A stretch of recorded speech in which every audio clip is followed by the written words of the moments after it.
आहे झटपट असं आपलं हे बीटरूट कटलेट.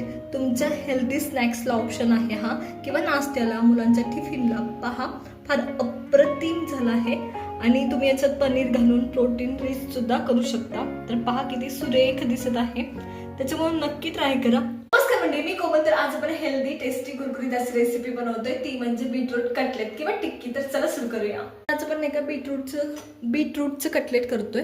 तर त्याच्यासाठी मी इथं एका बीटरूट घेतले. आता तुम्हाला जेवढं कटलेट करायचंय तेवढं घ्यायचं. इथं मी 2 वाटी घेणार आहे. तर इथे माझ्याकडे 2 वाटी हे बीटरूट आहेत, ते ॲड केले. मी किसून घेतले. याला बाकी काही केलं नाही, शिजवलं वगैरे नाहीये, नुसतं किसून घेतलेलं आहे. मी याच्यात एक बटाटा ॲड करणार आहे, हा मीडियम साईजचा. तो मी शिजवून घेतलेला आहे. तर मी सुरुवातीला अद्रक लसूणची पेस्ट घालणार आहे आधी. तर इथं मी 1 चमचा अद्रक लसूणची पेस्ट घातली आहे. इथे 1 चमचा नाही का धनेपूड टाकते, इनफ आहे एवढी. त्याच्यानंतर अर्धा चमचा मी जिरेपूड टाकते इथं. त्याच्यानंतर नाही का गरम मसाला आहे माझ्याकडे, अर्धा चमचा तो ॲड करते मी याच्यात. तुम्हाला जर चटकमटक खायची सवय असेल तर याच्यात ना चाट मसाला पण तुम्ही ॲड करू शकता.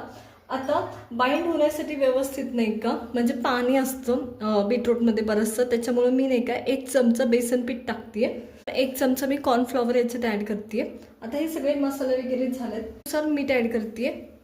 तर मी याच्यात नाही का मिरची पावडर ॲड करते या पद्धतीने.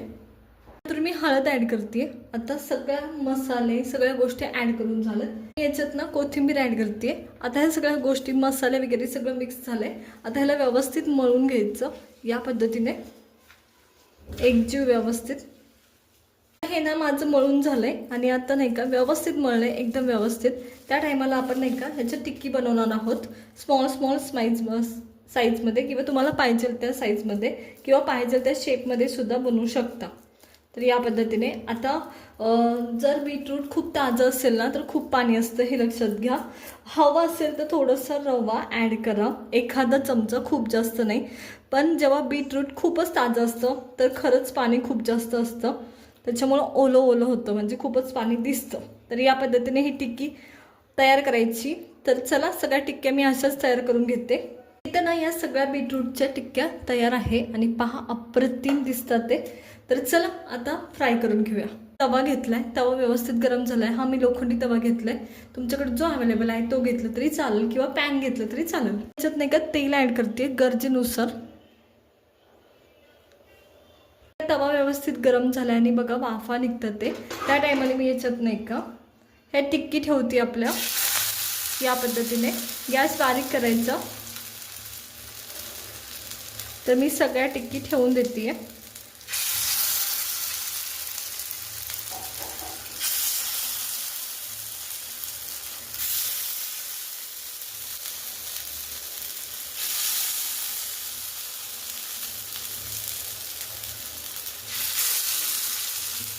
टिक्की ना बारीक गॅसवर दोन्ही साईडनी आपल्याला व्यवस्थित परतून घ्यायचं आहे. गॅस बारीक ठेवायचा, म्हणजे टिक्की परतली जाते व्यवस्थित, त्याला क्रिस्प येते त्याच्यामुळं.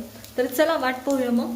माझ्याकडनं चाकू आहे आणि मी त्याने ना टिक्की पलटून घेते व्यवस्थित. आधी एका साईडनी भाजली असेल तरच पलटायची, नाहीतर टिक्की तुटणार, हे लक्षात घ्या. तर चला मी पलटून घेते.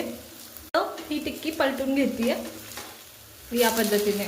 तर पहा अप्रतिम झाली आणि वास फार अप्रतिम येतोय मसाल्यांचा. तर मी सगळ्या टिक्क्या अशाच पलटून घेणार आहे पटपट